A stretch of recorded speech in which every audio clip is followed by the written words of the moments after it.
Herkese merhabalar. İsmim Hello to everybody. My name is Ahmet Kahraman.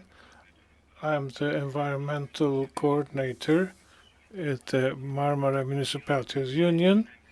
One of the most important international urban forums is going to be carried out today, that you are included, the Marmara International Urban Forum. With our terminology, it's MARUF. We are quite happy to be a part of it. The environmental justice issue is the topic.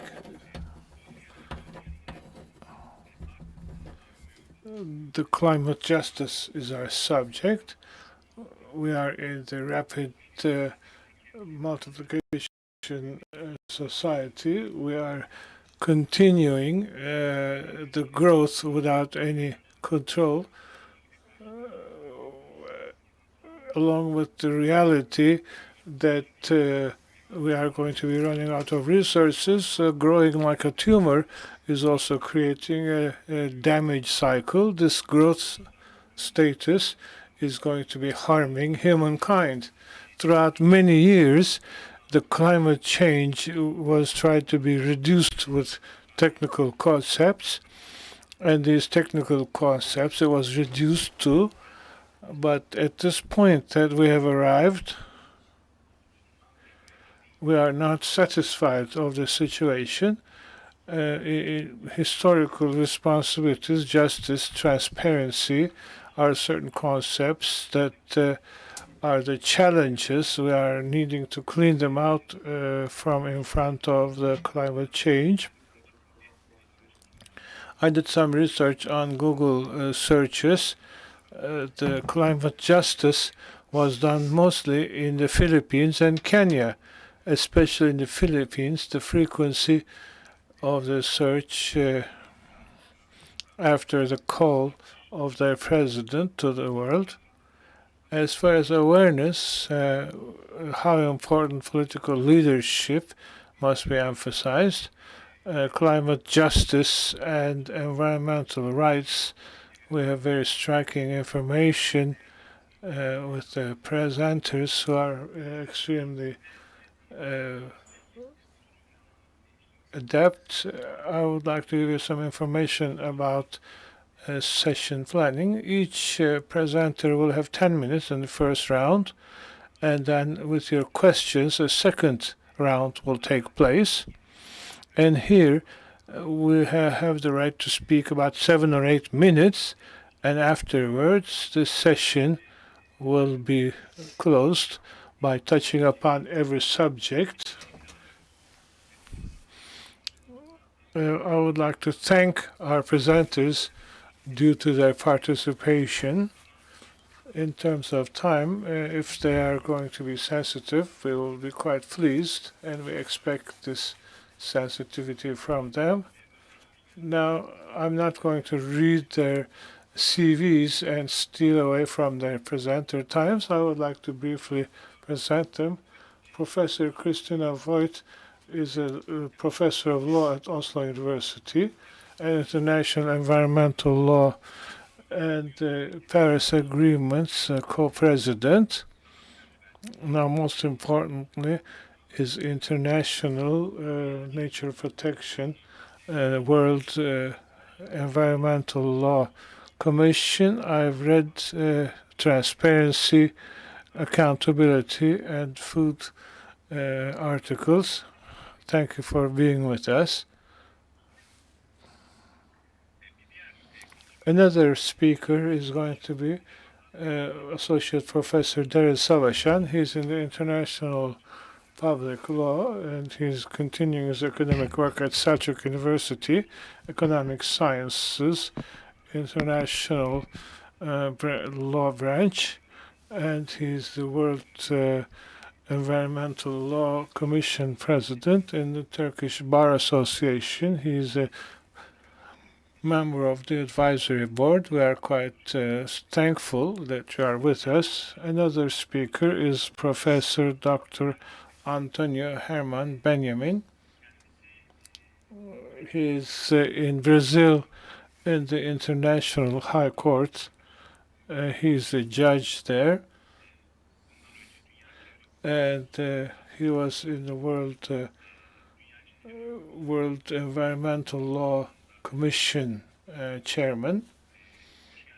Welcome, Antonio Benjamin. Another speaker is Barış Doğru. He's Sustainable Communication Commission founder for 10 years. He's in the sustainability-focused Eco IQ's magazine's editor-in-chief. Also, his advisory work is continuing since 2018. Climate policy, climate science. He's also the editor in the portal of the internet, and he's Barış Doğru. Welcome. Thank you for being with us. Our final speaker is Klaus Kartenbrouwer. He's at the Hedney Institute in Rotterdam in digital culture area. He's carrying out research since 2002. His media theory and philosophy lessons, and here humans and non-human life, the collective cooperation, the creation and application of a legal, the ZOD project. We would like to thank Klaus Quittenbrouwer for being with us. Without going on for too long, I'm going to give the microphone to Professor Christina Voigt.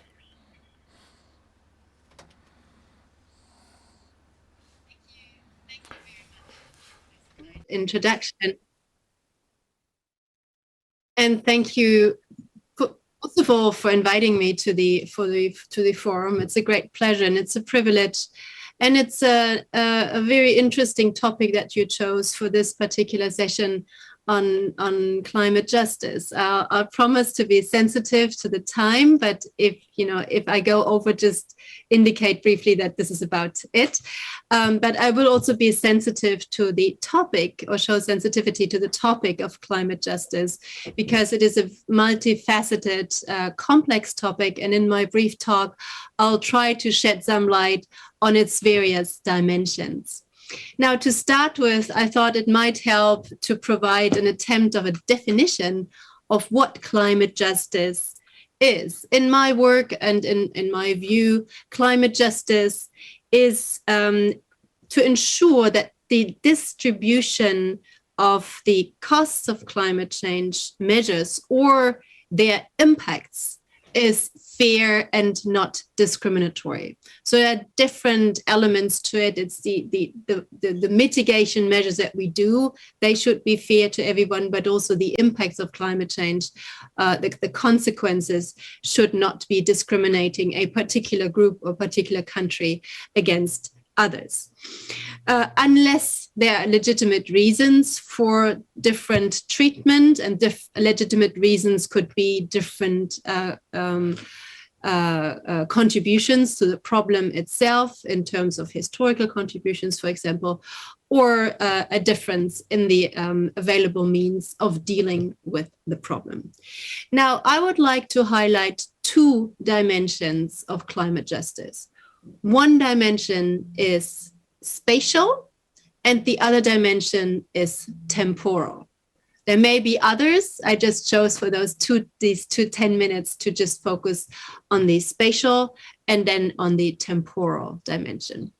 Now, going to spatial dimension, we do know that the contribution to the problem we are currently collectively facing, the contributions are diffuse. They are widespread. They come from many different contributors all over the world, be it developing countries, corporations, even individuals, but they also go back in time, pretty much since the beginning of the industrial revolutions, cutting down forests, burning oil. This is where the problem really started. So there is a different contribution by some states in terms of their historical contribution to the problem, but also by others that have recently, in a way, joined the club of significant contributors. In terms of effect, we also have spatial differences. Effects of climate change, we already see them today, but if you read the IPCC sixth assessment report, first part that came out just a couple of weeks ago, we do know that we're looking at increased temperatures over many decades to come. And the effects of climate change will also be distributed unevenly across the globe, whether it is for reasons of geography or just reasons of social resilience. But it is most likely that those countries that have historically contributed the least to the problem, in particular smaller developing countries, small island developing states, they will be hit hardest by the consequences of climate change in terms of sea level rise, floods, droughts, and so forth. And these are already, in many cases, vulnerable states, which will have to bear the brunt of the impacts of climate change. And that, of course, gives rise to the issue of climate justice. But we are seeing changes. I already alluded them. There are certain developing countries who recently have stepped up to the level of contribution that is on par with many developed countries. And we see the effects also getting distributed across all over the world. If we look just back at the latest summer in Northern Europe and in Northern America, where we had droughts and floods and fires, we see that these effects also hit very highly developed countries to a significant extent. So we see a matrix, a diffused picture of contributions and of impacts of climate change all over the world. And the question is, what would climate justice require us to do to address this diffuse picture of causes and impacts? And I think it might be fair to say, of course, those that bear a historical responsibility in this context, they should continue going ahead. But the urgency in addressing this problem, as the IPCC report very clearly outlined, saying that greenhouse gas emissions basically have to be reduced immediately and drastically and rapidly so as to achieve global carbon neutrality around 2050 and then stay negative thereafter until the end of the century. This global task has to be divided according to best available means. Those countries that can do have to do everything they can. This is a due diligence requirement or best effort requirement, which is the best we can hope for at this point of time. And that this is stepping up over time. And this is exactly what the Paris Agreement obliges states to do. They put forward their own nationally determined contributions to address the problem of climate change. But these contributions have to be at their highest possible level, and they have to increase in the level of ambition every 5 years so that we collectively get to where we need to be around 2030, 2050, and that fairly rapidly and significantly. So this is one way, and I think that's the global solution to the spatial dimension of climate change, that everybody who can contribute to solving the problem needs to step in because we don't have any time left. But also in terms of addressing the consequences, especially those that are most vulnerable, small island developing states, low-lying countries, least developed countries. I think here we have a global justice challenge ahead of us, because these are the countries that, of course, also need to receive the means and the funding to build resilient structures and that are commensurate to the impacts of climate change. So the same applies also to the measures that tackle climate change. And here I take it down from the international level to the more domestic or maybe even regional or urban city level. Because what we often see when it comes to climate change or climate reducing measures like building wind parks or solar parks is what is called the NIMBY phenomenon. It's called not in my backyard, that these measures are very welcome, but nobody wants to have them close to where they live. And usually they end up in areas that are not necessarily the areas where the richest part of the society lives, but maybe it's the poorer part of society, because they may not have the means to fend off these kinds of projects. And so there is an equity and an climate justice issue as well of how we deal with the measures that need to be in place and the projects and installations to tackle the issue of climate change. Let me just briefly and then talk about the temporal aspect. So this was the spatial aspect. Where are we doing what? How do we allocate currently the measures and the impacts and the action that need to be done? The temporal aspect is, of course, what do we have to do now, and how much can we wait and how much can we push into the future? So we know that climate change is happening. The IPCC is extremely clear that it's without doubt, unequivocal, that climate change is happening. But we also know that there's an inertia in the climate system, which means that even if we were to stop greenhouse gas emissions right now, those emissions that already happened would continue accumulating in the atmosphere and still create an increase in global mean temperatures, which means or reversed, that every additional ton of CO2 emissions that we are putting into the atmosphere right now increase that an internal cycle of ever increasing concentrations in the atmosphere. And this will impact those that are young today more discriminatorily than us, because these impacts will start to show their full force in the years to come. And those that are young today will have to live with the consequences that will be more dire than that what we already experienced today. So future generations, children, people that are young today, are those that are discriminated against if we wait with taking effective measures on climate change.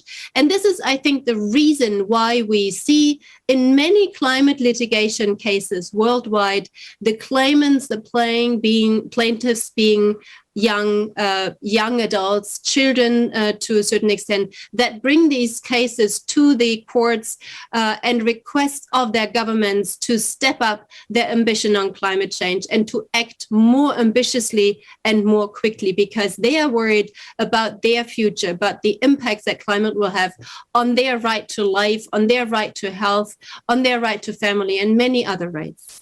So this is another significant climate justice dimension, the temporal dimension that needs to be addressed.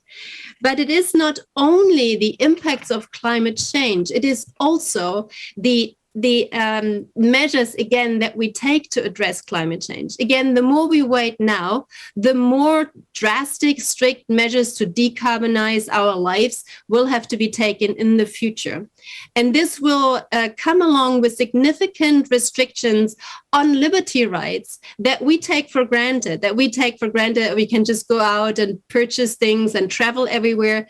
But if we take the measures that need to be implemented seriously, that will come along with a significant carbon restrained future. And that carbon restraint will impact the rights and the possibilities of children now in the future, or future generations, much more than they're impacting us right now. And that was the case that the German Federal Constitutional Court decided earlier this year, where it actually said that waiting and not having effective measures in place for the time until 2050 is infringing liberty rights of those people that are young today and that grow up into a carbon constrained world where their liberties will be much more limited than what we are used to and what we can enjoy. And that is discriminatory against them. And therefore the government has to step up its climate ambition right now so that it's equally allocated from now until 2050 or the end of the century. So again, we see the courts stepping in, the legal system stepping in to bring climate justice also to the issue of climate mitigation measures, that they are allocated in a fair and non-discriminatory way, also on a temporal scale. So just to round up briefly, what I wanted to say is that climate justice is a multifaceted concept. It's not just a single issue. It goes into almost various different dimensions. It has many sides. It's a complex concept, but it's a very important one. It's a very important one internationally, regionally, on the national level, but also on a city level, on a village level, because it cuts across all these different levels. And it is an important issue, both today and in the future. Thank you so much. Ben çok teşekkür ederim Sayın Profesör. I thank you, dear professor. It's quite important points that you touched upon. I took my notes. If it's not a problem for you, after listening to all the speakers, we will take the questions. It will be much better. In this sense, the current presentation will be done by Zerrin Savaşan. She will talk about the situation in Turkey, about mitigation and international responsibilities in this sense from the legal point of view. That organization on that kind of very important topic, climate justice, and inviting me to speak on climate justice from a legal perspective in Turkey. I will discuss on what should be done for establishing and improving climate justice in Turkey. And I will do it in 3 dimensions. I will try to, first of all, focus on climate laws, so legal institutional capacity, including meaningful participation. And then I will try to touch on climate rights in Turkey, environmental rights, climate rights in Turkey, and then climate litigation. But before going on these dimensions, I would like to start to my speech with a quote from Martin Luther King, from his speech made in 1963. He says that injustice anywhere is a threat to justice everywhere. We are caught in an inescapable network of mutuality tied in a single garment of destiny. Whatever affects one directly affects all indirectly. So climate change, already Professor Voigt also mentioned about it, is a multifaceted concept and cutting across different levels. So like the justice issue, actually, it is anywhere a threat to everywhere. So then climate change is a justice issue, but at the same time, it is profoundly human in this issue. It's not just an environmental challenge. It is increasingly becoming a justice issue because it is a human in this issue, and the human as the reason of the injustice, actually. So it is inherently unfair because its diverse and far-reaching impacts undermining the realization of a range of human rights. And we know that people are differently impacted by climate change. And there are some factors like gender, age, race, class, disabilities, ethnicities, and poverty also is very important, which is determining this justice level in between the people. And these existing inequalities among the people can increase the people's vulnerabilities as they can be less able to adapt to climate change. And we know that this challenge to socio-ecological and economic systems undermining the rights of the people, like the right to food, the right to water, the right to health, the right to adequate housing, etc. And those people, especially the poor ones, the marginalized ones, or the vulnerable ones, like the women. So I would like to make an introduction with the conceptual framework as well. Already Professor Voigt made a very good introduction about this. But we know that the usage and the popularity of that concept, climate justice, has increased dramatically in recent years. And climate justice is understood in many ways because of that multifaceted feature. And different meanings are sometimes contested as well. But it is my speech actually is mostly focusing on the legal perspective, I will refer to the International Bar Association's definition on the concept itself. I will not read it because of the time limitations, but in short, I can say that according to this definition, climate justice consisting of a set of rights of obligations, and these substantive legal and procedural rights, and also on the one hand, these rights and obligations, on the other hand, the means and the tools to take some measures to be taken within the national legislative and judicial systems. And so then, on the basis of this definition, we can just use it for applying it in practice? No. Why? Because, again, from a legal perspective, conceptions of climate justice can be grouped along the lines of, for example, procedural justice. This emphasizes fair, transparent, and inclusive decision-making, and also distributive justice, which places the emphasis on who bears the cost of the climate change and the actions taken to address it. And on the other hand, corrective justice as well, in the sense of recovery, compensation from adverse climate impacts. And finally, very recently, we see another concept, another grouping categorization, intergenerational justice, equity. It is very important as well, I think, and it is for to protect interests of the future generations, not the current generations, but also the future generations. And again, very recently, we see another grouping, transformative justice. And we see that some climate justice approach promote this concept as well.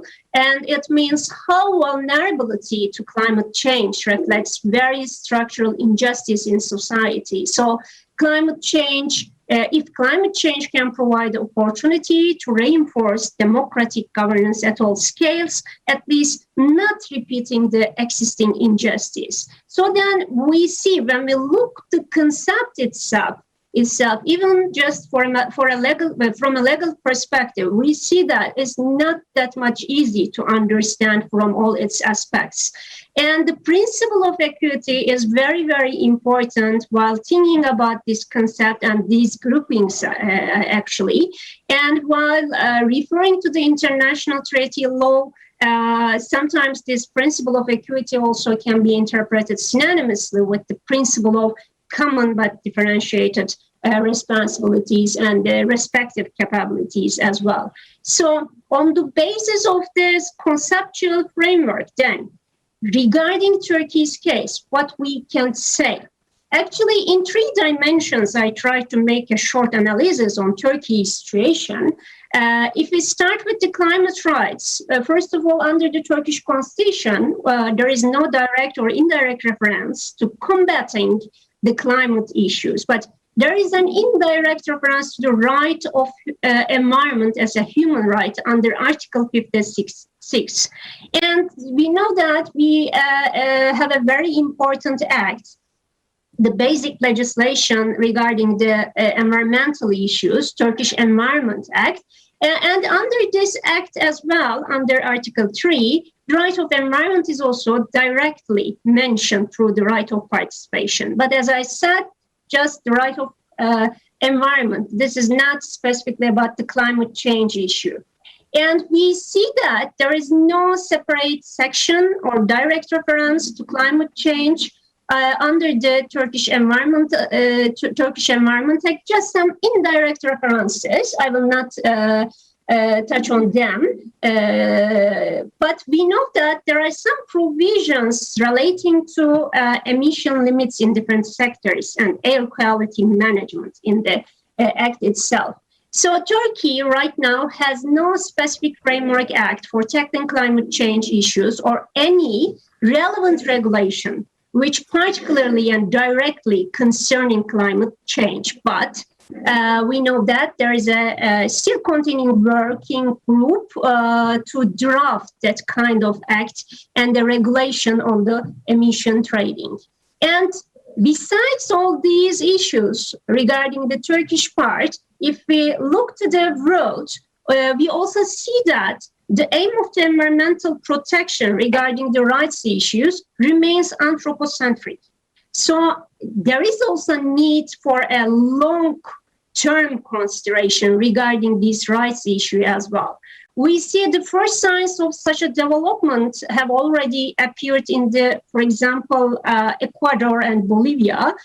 So instead of associating environmental integrity with only human needs, it seems also necessary to address this environmental rights issue or climate rights issue, including non-human aspects of the ecosystem in the long term as well. So regarding this rights issue, Turkey has already not specific regulations about it, but all around the world, actually, it is also not dealt with from a non-human aspect, but basically on the basis of the human needs and human rights.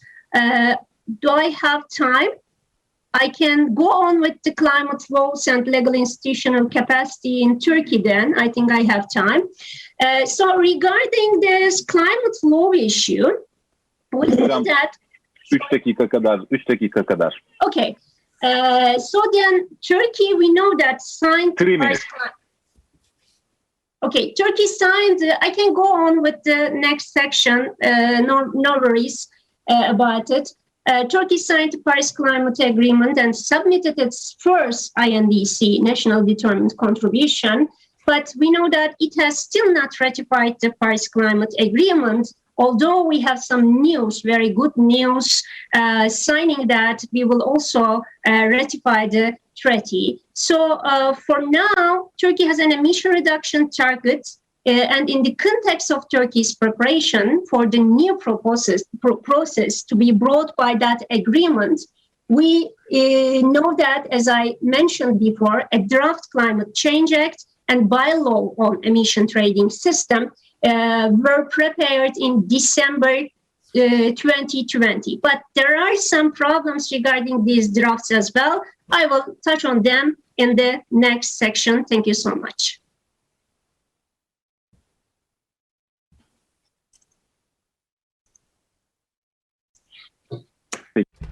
Thank you very much, Professor, for your contributions. First of all, the basis of love, actually, and also a very transformative and very holistic approach you have provided for us. In the second round, we will get in the depths of the topic, hopefully. Okay, now I would like to return to Antonio Herman Benjamin. He's the High Court judge in Bolivia, and both we will have an international perspective, and we would like to hear more about his experiences, international experiences and his country experiences, and we are requesting him to give us a general consensus about climate justice. The floor is yours, sir. First of all, Bolivia is a neighboring country, beautiful, up in the Andes, but I'm from Brazil, not from Bolivia. Just a minor geographical correction. Let me begin thanking the organizers for the invitation, and especially my dear friend and colleague, Professor Niloufer Oral, who introduced me to the organizers. As you all know, she's a star, an international star from Turkey in international law arenas around the world. And I personally am very proud of being a colleague and good friend of Professor Niloufer Oral. The two previous speakers, Professor Christina Voigt and Professor Zerrin Zabazan, spoke already on climate justice from two different perspectives. Professor Voigt focusing more on the global aspects, Professor Zerrin Zabazan more on the Turkish situation, and I will bring this to the courts, to the judges. What's the role of judges in dealing with climate change? But before I do that, I think it would be important to say a few words about the topic itself of this panel. We speak of climate justice, and justice here has different meanings. Professor Poit has already alluded to some of those meanings, and I would like to emphasize two. One is the meaning of justice in respect to dealing with the causes and consequences or impacts of climate change. This was analyzed by Professor Christina Voigt. It has to do with what we call distributive justice, of course, in a much broader concept, taking into consideration the whole planet, but going all the way down to cities and towns and village and small countries, large countries. The other meaning that I would like here to emphasize, and that's the one that I will be discussing in more detail, is climate change justice, meaning litigation about climate change in the courts. So justice here, not so much in the vocabulary of fairness, of equality, but climate justice, meaning the treatment of climate change in the courtroom. And there are two basic ways in which climate change reach the courtroom. One is more visible, the other one less visible. One face climate change directly, the other one face climate change indirectly. Both are relevant, both have benefits and detriments. Let me put it differently. Both have faced difficulties and both can deliver benefits to the protection of the climate system. The first way in which climate change reaches the courtroom is indirectly through traditional environmental litigation, something that was already alluded by Professor Zerrin Savazan when she mentioned the Turkish situation and the lack of specific legislation or constitutional provisions dealing with climate change. What we have in this scenario is climate change penetrating more traditional environmental litigation. For example, in the area of deforestation, in respect to oceans, the construction of major resorts. Both Turkey and Brazil are countries that depend enormously on tourism, and the coasts are a major attraction of our two countries. Also, litigation dealing with city issues, everything from waste disposal to the type of planning that we have for our cities. All this comes to the court, and more comes to the court with the component of climate change. We cannot, for example, accept anymore an environmental impact assessment for a major beach resort without taking into consideration, for example, sea rise and that impacts from and to those major projects. The same thing with hydroelectric energy, something that both Turkey and Brazil rely highly on. We have to consider climate change in this more traditional context. In other words, when those projects are litigated, more and more we see climate change as a component of the broader causes of action that are presented to the courts. So this is the indirect manner in which climate change reach the courtroom. The second is a direct. In this way, climate change moves into the courtroom with its full identity as climate change. And we see a growing number of climate change cases. Professor Christina Voigt has already mentioned a very important decision from the Constitutional Court of Germany. We see this in several other parts of the world, both developed and developing countries. When climate change moves directly into the courtroom, two aspects are usually emphasized. One is mitigation, dealing with CO2 emissions. And second is adaptation, dealing with the impacts, the consequences of climate change. The role of courts is important on both fronts. However, it is in respect to adaptation that we see more and more cases of climate change moving into the courtroom in an indirect manner, as I alluded before.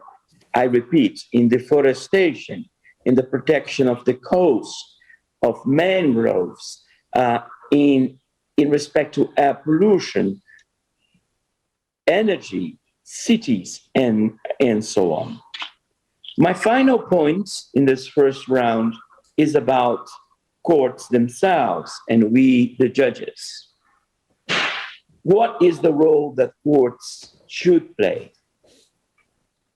There are those that say that courts should be out of the way of this the climate change debate.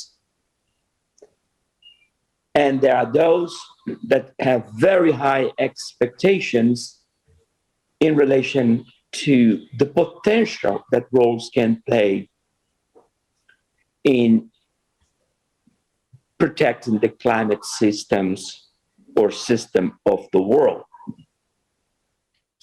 I personally take a middle ground here. Courts are absolutely essential to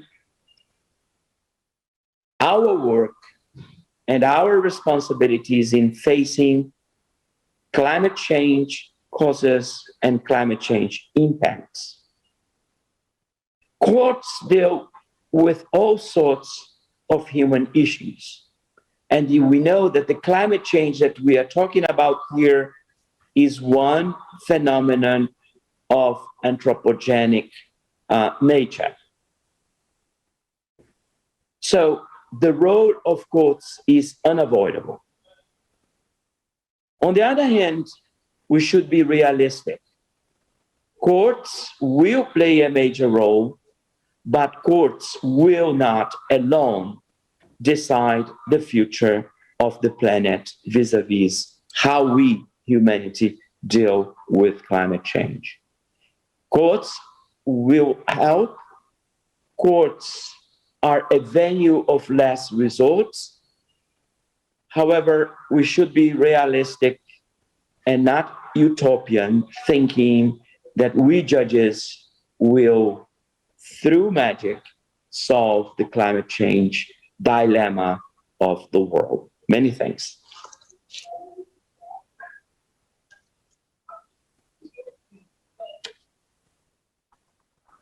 Sayın Profesör, ben teşekkür Distinguished professor, we would like to thank you for your contribution. The courtrooms position and their inclusion is very crucial. I mean, on the constitutional side, on the legal side, since that at the points where there isn't any written contracts or when the system is not robust enough, maybe it is essential to discuss it further, what is necessary to be done, what will happen in such kind of a situation when there is a gap. Thank you for your contribution. Our fourth speaker is so much related with climate activism in Turkey. Everyone knows him very well, actually, very closely. Eco IQ magazine's editor, and also Barış Doğru, a very distinguished name is among us. Barış Doğru, we are listening to you. The floor is yours. Thank you very much, everyone. First of all, I have listened great speeches, great 3 talks, and I have learned a lot of things, and I'm very glad to be in this meeting. And my second happiness is speaking about climate justice. For a long period of time, I am working on this field in this area as a social scientist, actually myself. I believe that this issue should be beyond a technical subject, beyond being a technical subject, and we need to have some social basis, and we need to have social pillars, and I'm really fighting for that. And there are some, of course, logical reasons, because for a long period of time in Turkey, there is a low level of actually scientific approach in Turkey. All around the world it is being discussed scientifically and widely, but in Turkey this is very weak.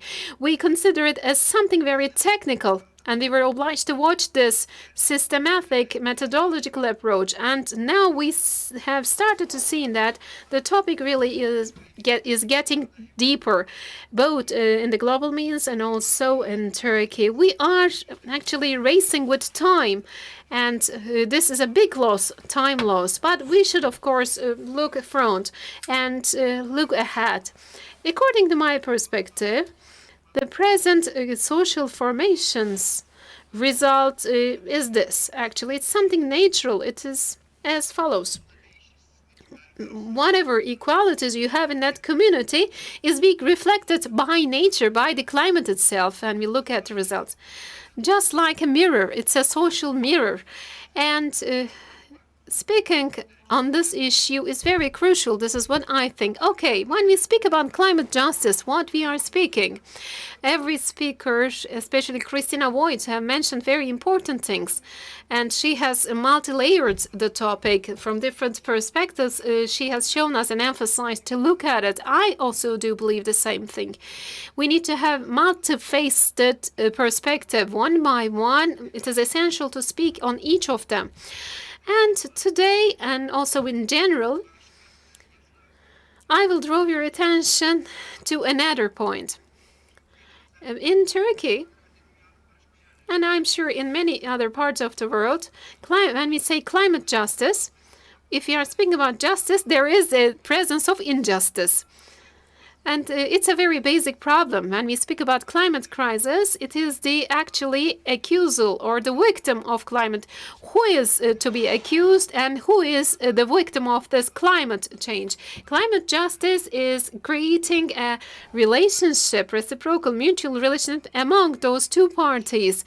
If there is an inequality, climate justice is speaking about that inequality at every level. Which level you are looking, climate justice, or injustice in another way of saying, is presenting itself in the form of climate problems and gender inequality and social inequality. From which perspective you look, the biggest causes of climate change and climate crisis are the least impacted and affected ones.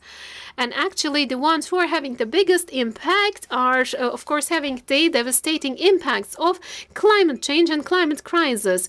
The more unequal society you have, the worst climate crisis situations you own. I'm speaking on behalf of Turkey, but I believe that there may be some similar examples in the developing countries. Climate justice title and discussion is always speaking about the injustice issue between the countries and between the regions. Okay, developed countries on one side are the causes of emission and emission rates, and least developed and Also, less developed countries do have a very small share, and they are the victims of this situation. And in general, it is true. When we look at the island states, for example, it is more clearly seen. They have never used any fossil fuels, and those countries are complaining about the same actually issues, and there is an injustice on their side. When we analyze the situation, climate injustice, with another perspective, if we do not broaden our perspective, we do not do something right. We need to broaden our perspective when we are discussing, and we ignore many important facts. And among the countries, among the regions, we should bring the discussion beyond the injustice among these two sides. And when we take it into account as an injustice between the countries and regions, there are some certain problems. When we speak from the Turkish side, in general, United States or developed Western countries are polluting. Now it's our time to pollute. So as a natural actual result of this, we need to actually disseminate the emission, increase the emission rates in order to develop, to grow. In the last 15 or 20 years, we have had a lot of occurrences. China, India-like countries who were coming from far behind have started to break emission records. According to 1999, we have increased the emission rates 109%. We are one of the record breakers. And behind this, there is such kind of misperception. On the contrary, the only way to overcome this situation is not considering that, okay, the Western countries created these emission rates. Now we will also contribute those emission rates. A type of perception and mindset should be left aside. In social sciences, there is an advantage of coming behind. And we consider it as a technical matter, technical issue about renewable energy. Is not polluting the country by constructing thermal power plants. There are other ways to pollute a country and create climate crisis. We are obviously seeing those examples.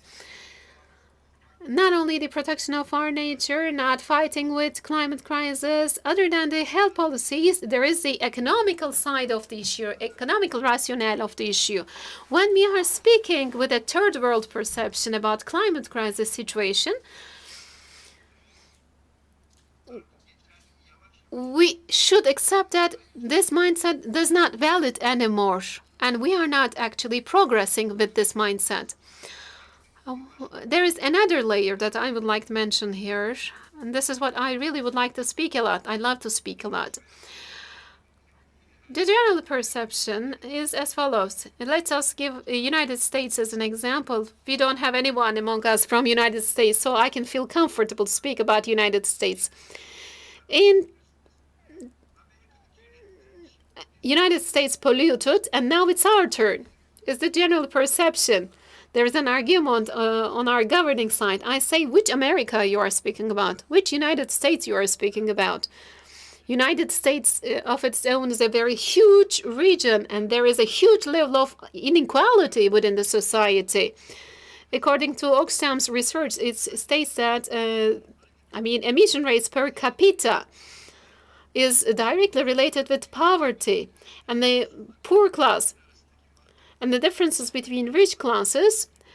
And when we look at the polluting actually results and differences among these two classes of the society, there is a huge difference. When we say United States pollutes the world, we are speaking about the minority classes. We are speaking about the working classes and white collars. What is their share? We need to differentiate that.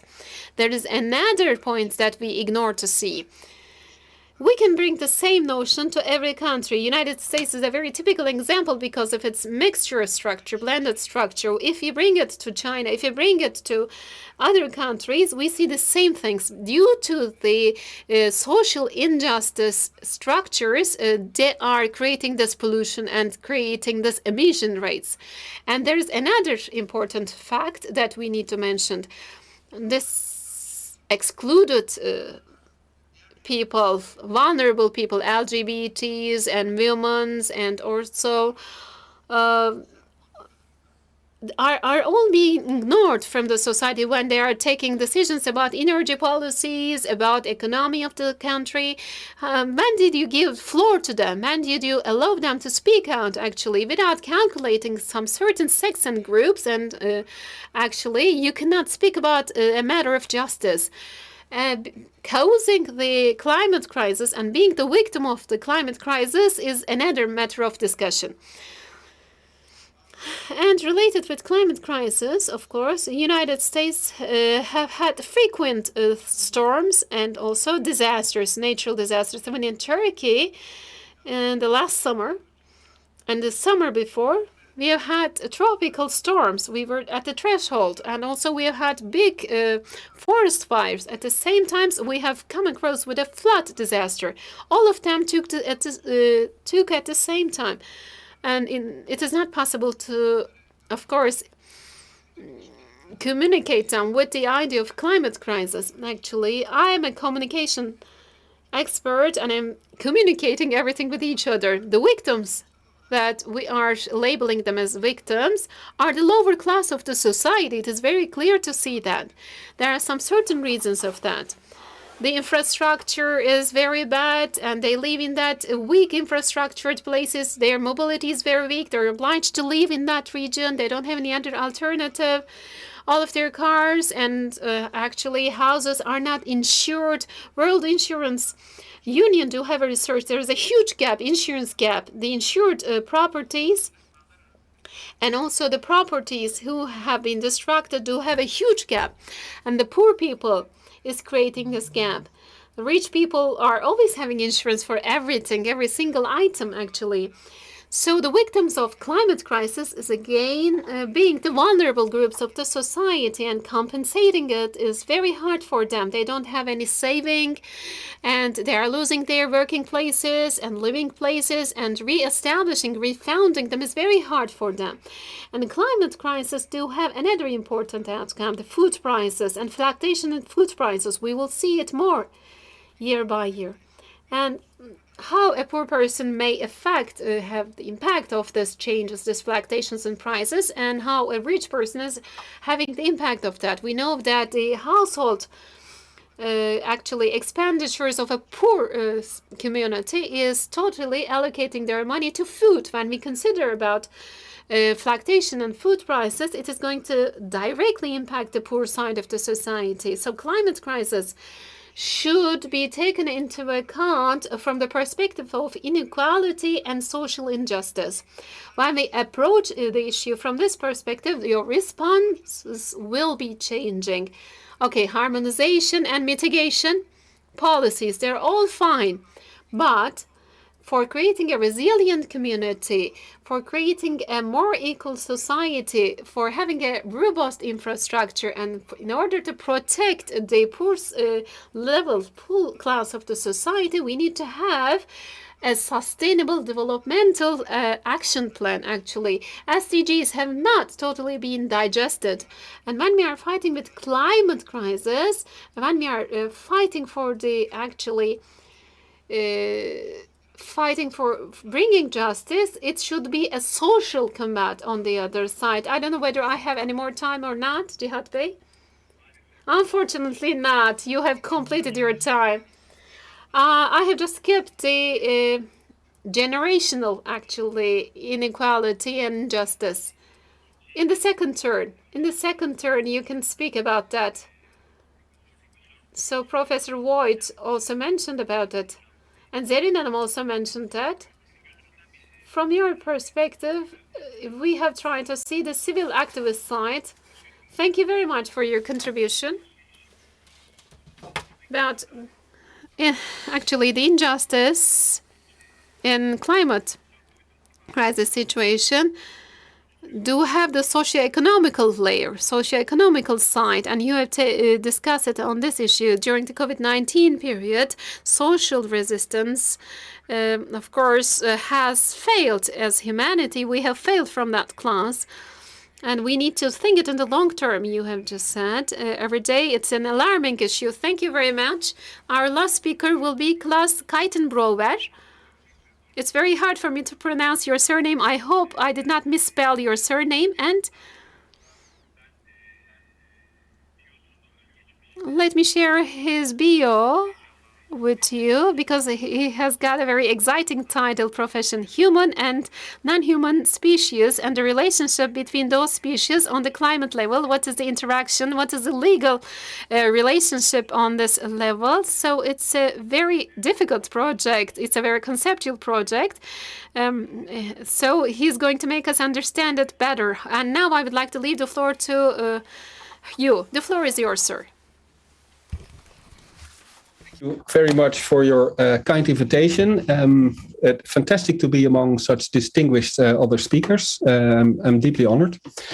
Also, thank you for the other speakers for painting or outlining this picture of the complexities of climate justice in this different spatial, temporal, and socio-economical and class-related layers and dimensions. I'm going to add another perspective, which is already addressed by Professor Safadjan, but I'm going to expand on it a little bit. I'm going to speak about a project and its wider context that talks of a different kind of legal tactics to relate to the climate issue, and less with the issue of distributing harm, but more with the issue of addressing root causes.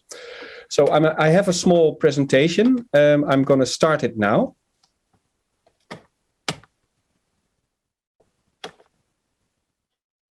Oops, just a second. To start at the beginning. I'm going to start it now. Share and... Oops, no, this is not the beginning. Excuse me, please. You see everything I'm going to say. I wrote down everything I'm going to say. I kind of was not sure about the language context. So you can read or listen or both. It will be the same information. The project I'm going to talk about is called the ZOOP, and it's short for Zooperation, but I'll get into that. The ZOOP is a new organizational format. It's a kind of new legal entity built on existing forms. That forms the anchor piece of a movement that is growing. It's in its early stages, but it is growing. And it's an anchor point to work on a different idea of, you might say, the social economic dimension of the climate change. And it's not so much a solution to save the world. It's actually an attempt to make a beginning with the work of repair. It's basically a framework that allows organizations to learn how to transform their operation from extractivist or exploitative, the basic logic, of course, of the capitalist economy that treats all non-human bodies as resource, and to transform that practice from exploitative or extractivist into regenerative, as basically into a practice that actually contributes to the quality of the biosphere rather than eats away from it. This is a complex matter. It is not easy, and it's a framework to allow for a learning process. It's not the answer to the question how to do it, but we do hope the answer will be possible to be found in this way. The design of the ZOOP model has three goals: to strengthen the position of non-human life within human societies, to, of course, all bodies that you have addressed, the different degrees of legal protection, different degrees of access to capital to actually fight for issues of climate justice have been mentioned. The non-human body was, except for in the speech of Professor Safadjan, kind of absent from this perspective, but it's the body that actually sustains all other bodies. So in a way, this is where we have to start, is the idea of the ZOOP project. Second goal of the ZOOP model is to support ecological regeneration, otherwise understood as quality of life for multi-species communities, which include humans. We're not about humans versus non-humans. Human bodies are part of the ecosphere. And it is designed to be very flexible and adoptable by a wide variety of organizations, for-profit organizations, not-for-profit, public institutions, educational institutions, etc. The word zoop is a combination of the Greek word for life, zoe. Actually, a lot of the Byzantine empresses were called Zoe, to link it to Istanbul in particular. And it's and the other word, of course, is cooperation. So it's short for Zooperation. How is a ZOOP formed? It's any organization that has a board, and in our legal sphere, everything that can call itself an organization also has a board, transforms into a zoop. Such an organization transforms into a zoop by including a board observer that is the zoonomic foundation. It's actually the logic of the stakeholder company organization. In this case, the stakeholder is not a body that protects financial interests. It's actually a body that protects the interests of non-human life. This is the zoonomic foundation. The task of the zoonomic foundation is to articulate and represent the interests of non-human life within the spatial and operational sphere of the zoop. In other words, you could say this zoonomic foundation acts as the speculative and political organs to the non-human bodies within the operational sphere of the organization. This is the model. I don't have an arrow. The big bubble is actually zoomed in on zoop. An organization, the larger green sphere is an organization that has an executive board. The dark green bubble is the zoonomic foundation that becomes board observer in the board of the zoo operation. The Zoop Institute in the middle is actually the facilitating body. It's also the certifying body, and it helps any organization to become a zoop and also to help develop as a zoop. I'll get a little bit more into that later. It's inspired by now famous cases of rights of nature implementations. Wanganui River, Te Urewera Forest, Mount Taranaki. These are 3 famous examples from New Zealand. Basically, these collective bodies of non-humans have been granted legal personhood in the New Zealand jurisdiction. This is a process that has been going on ever since the last, actually 1870 already, a famous treaty between the New Zealand, the Maori people and the Crown, the descendants of the English Commonwealth, actually the body that represents the English Commonwealth. But these 3 bodies of these collective more than human bodies are now actually considered persons, natural persons for New Zealand law, and are treated as such with all the rights that belong to it. So in legal terms, they're incorporated non-humans. And when necessary, so when their rights are being violated, they are represented in the court by a group of guardians. One of those guardians is always belongs to an iwi, one of the Maori peoples of New Zealand, and the other one belongs to the Crown. And together they act as the guardians of this, for instance, the Wanganui River. In the case, the rights of the river would be violated. So these are just 3 examples for a movement that is rapidly gaining mass all over the world, that changes the logic of environmental protection rather profoundly. It is usually these cases, there are more than 4 over the world, are instances of a combination of a new way to do kind of legal protection of non-humans combined with emancipation of indigenous communities. So they're usually bodies of people, cultures that carry concepts in which non-humans are already people, are already persons, have subjectivity, have right to quality of life. And these concepts are translated in law and then act also as a kind of a new version of environmental protection. On the other hand, it's also quite different in its logic, where traditional environmental protection works with obligations for humans towards protection. Actually, rights of nature works in the opposite way and gives basically non-human bodies the right to protect themselves in court, represented by humans that carry the concepts of these non-human bodies. So there are over 400 implementations of rights of nature all over the world right now, and this is rapidly increasing. I contributed to a little compendium of rights of nature, which was published last week in Venice. I was at the book launch. It contains examples from continents, from actually all continents, except in a way from Europe, because in Europe this is not yet implemented in law. It's only kind of a matter of, you might say, civic society and civil organizations. Actually, the Zoop movement is one of them.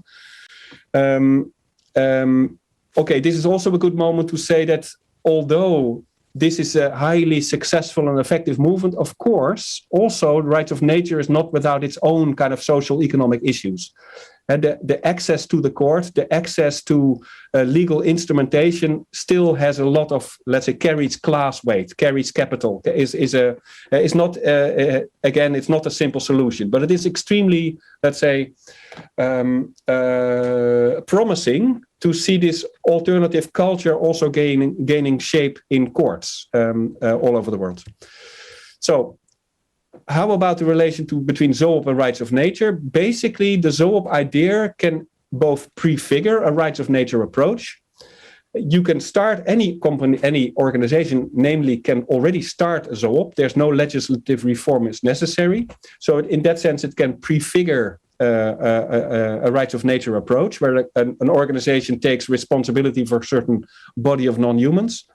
But it can also complement. They can exist very well next to each other, because rights of nature is focused on protection, where ZOOP is focused on regeneration. So it's regeneration next to protection. The ZOOP can act now. Basically, we don't need legislative reform, so you can start immediately. Of course, there is a lot of preparation involved, so it's not right now. There's a couple of months of work that go into becoming a ZOOP. You could also start it in Turkey, provided that Turkish law has a similar idea of the foundation that is kind of predominant in European jurisdictions. ZOOP gives direct agency to an organization that wants to act. So where, let's say, rights of nature only come into the fray when rights are violated. So they're a little bit more of a passive capacity. ZOOP gives an active agency, which is interesting. And what is, I think, really promising about the model is that it offers very pragmatic entry points into complex problems that have to deal with climate justice, climate change, and ecological regeneration. It's originated in the Netherlands with its particular cultural contexts, which, of course, let's say, relate to the whole of modernity all over the world, but also have a particular shape in the Netherlands. Namely, we don't have mountains or rivers that only flow in the Netherlands. Basically, we don't have really collective non-human bodies that have a lot of legal standing. Maybe the Waddenzee, this big tidal area in the north of the country, this would merit the status of definitely of a legal person. But otherwise, this is our landscape.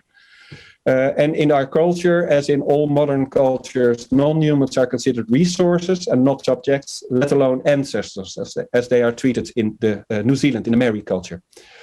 So what we did is, with a group of lawyers, ecologists, theorists, and designers, worked out a way of translating key concepts of these legal personhood ideas and translate them to the Dutch/European/modern cultural context.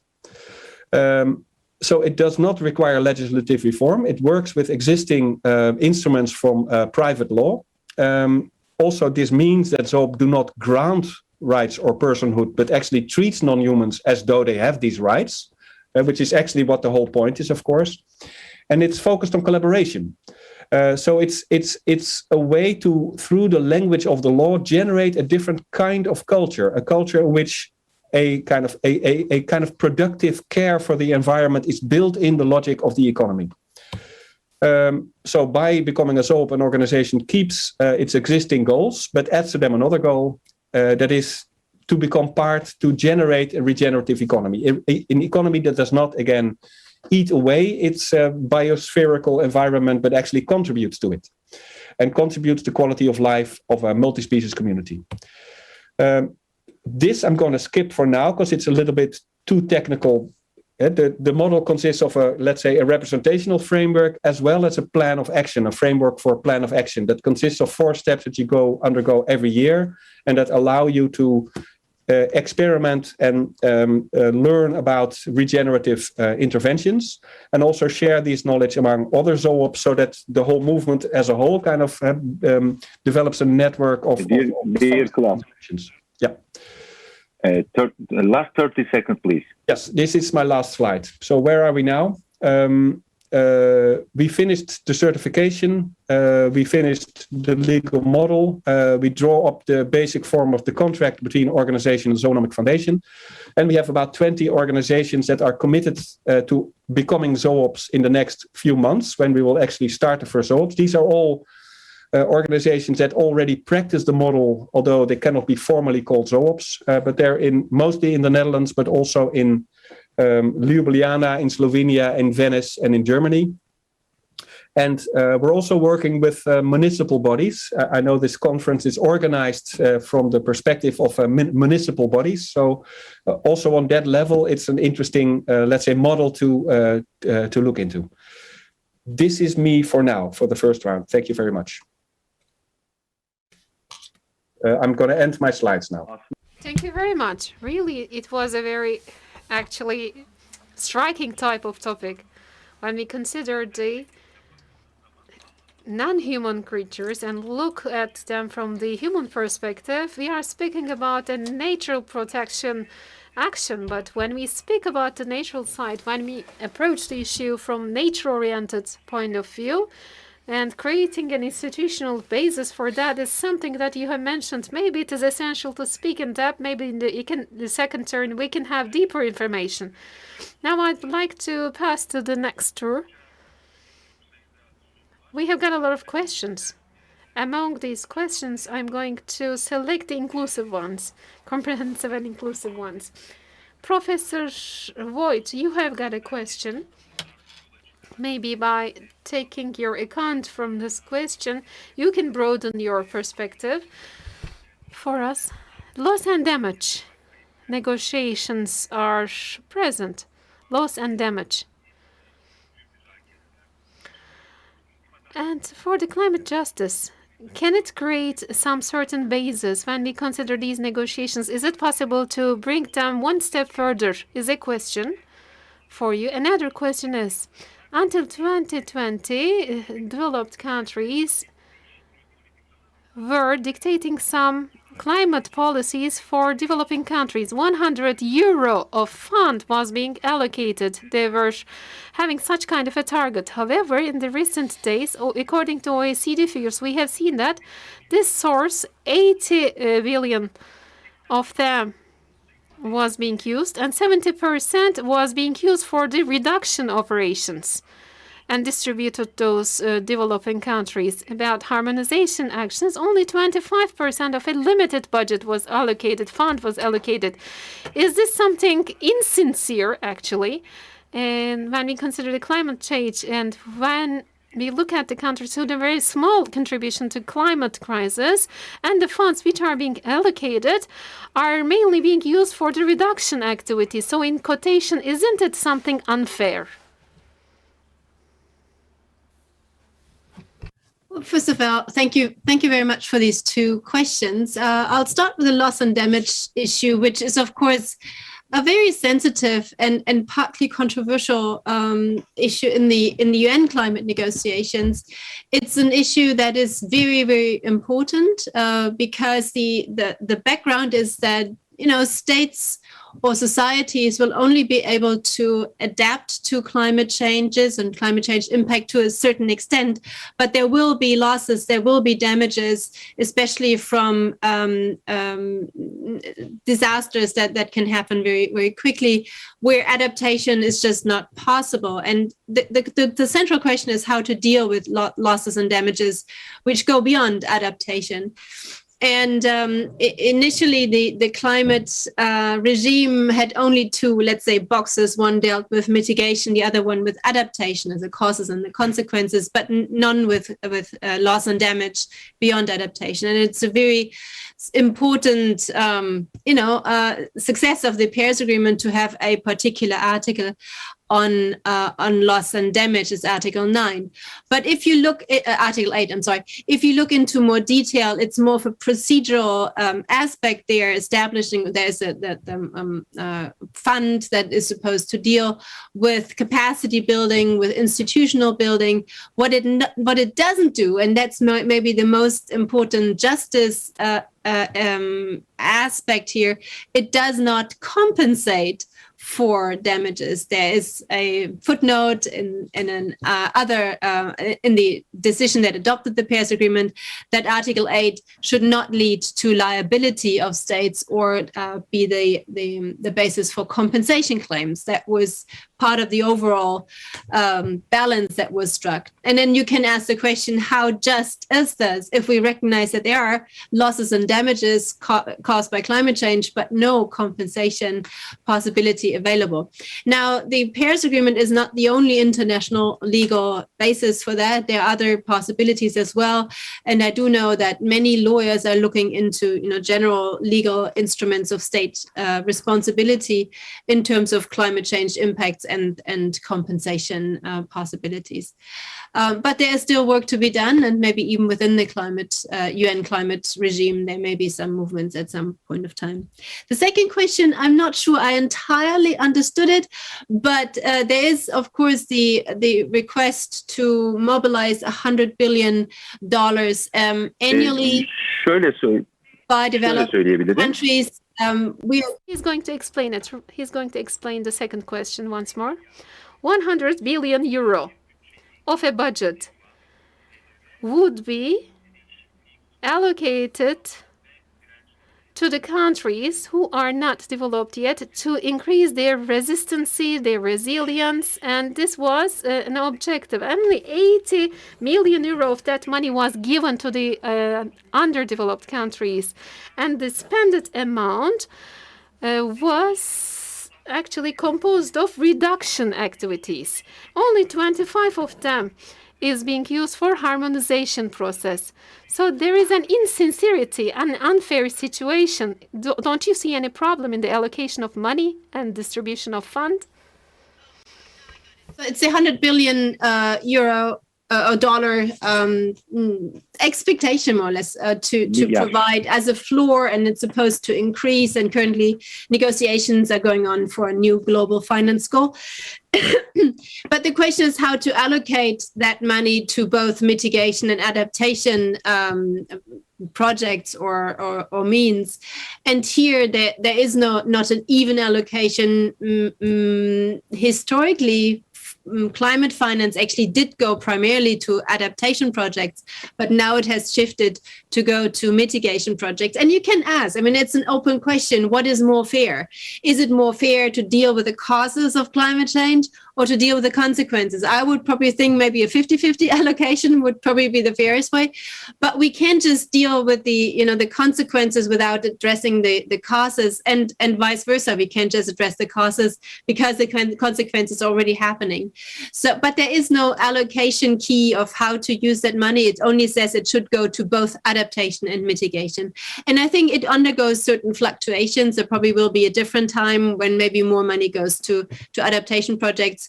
But at the time being, I think states just try to keep it somewhere in the balance in between, and it ends out differently at some points. But I agree that there should be a focus on it, where the money goes and for what purpose.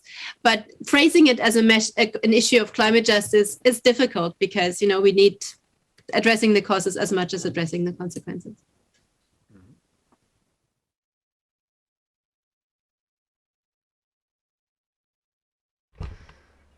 Thank you very much. We have completed our time and we have still some questions. I would like to return to Zerrin Hanım within a few minutes. I would like to speak about climate law in Turkey. I wonder, when we look at the present situation and the ideal situation, do we have any infrastructure which we can create in order to bring us to a maturity level in climate law situation? I was talking about that draft act, Climate Change Act in Turkey. And of course, I will not go in details regarding the whole act, but just will refer to the provisions regarding the climate justice in the act. There is one provision in the act regarding the climate justice directly referring to the equality, environmental justice, and climate justice, all of them. But the thing is, of course, this is a draft act, and I am sure that after these comments and feedbacks, it will be improved.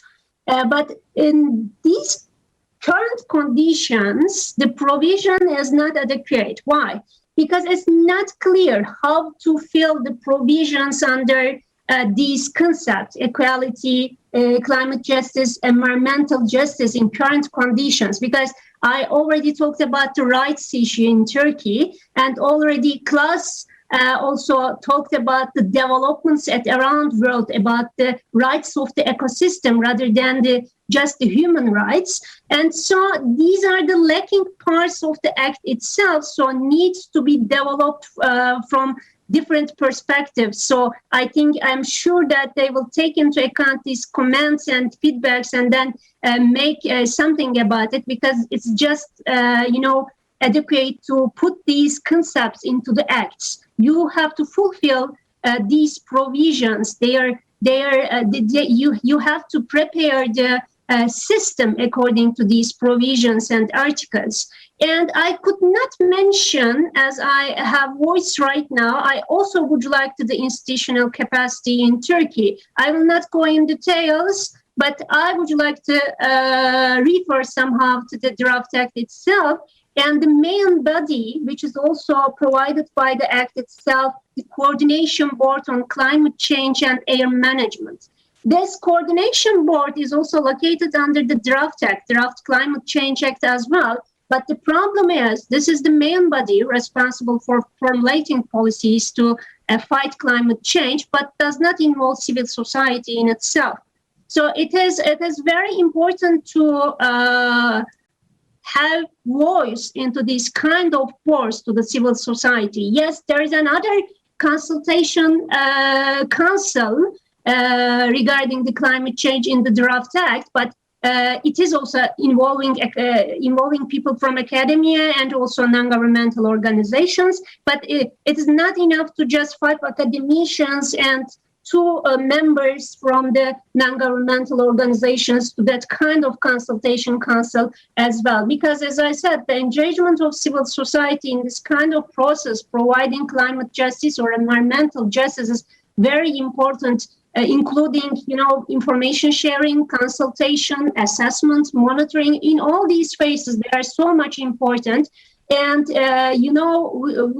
they can just make it's possible to incorporate the knowledge of the vulnerable communities. We are talking about justice, and we have to somehow give voice to the vulnerable communities, and we can only learn their voice, their views on different aspects of climate change throughout these kinds of boards or consultation councils. And the thing is, we have also subcommittees, subboards on mitigation and adaptation as a part of that coordination board. But there is some situation for some position for the members of the non-governmental organizations in Hocam, this çok teşekkür board as well. Çok teşekkür. I would like to thank you. I would like to thank you, but I need to interrupt you. We only do have 1 minute left. 1 minute left. So I would like to say something about Turkey as well. Just I can say that on the basis of the judicial reforms of Turkey, there is some preparation for this. There will be some special procedures and some courts for environmental issues, but also environmental law clinics as well. So this is a very good sign for Turkey to make a preparation on dealing with the climate change. Thank you.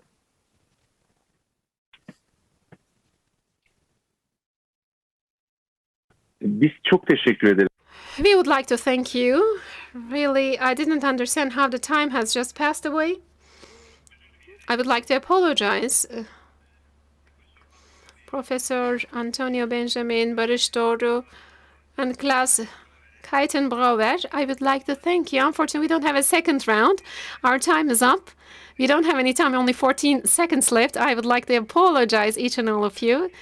Maybe we can broaden this discussion in a different discussion environment. So we do have a consensus that this needs to be discussed broader.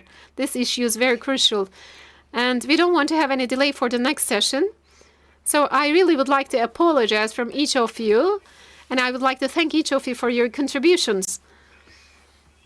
And I need to conclude this session. I have a lot of questions, but unfortunately I didn't have any time. Maybe we need more time to discuss further. Thank you very much for joining us, for participating. Hope to see you in the next program in a broader discussion. And I wish you a very good night. Good evening.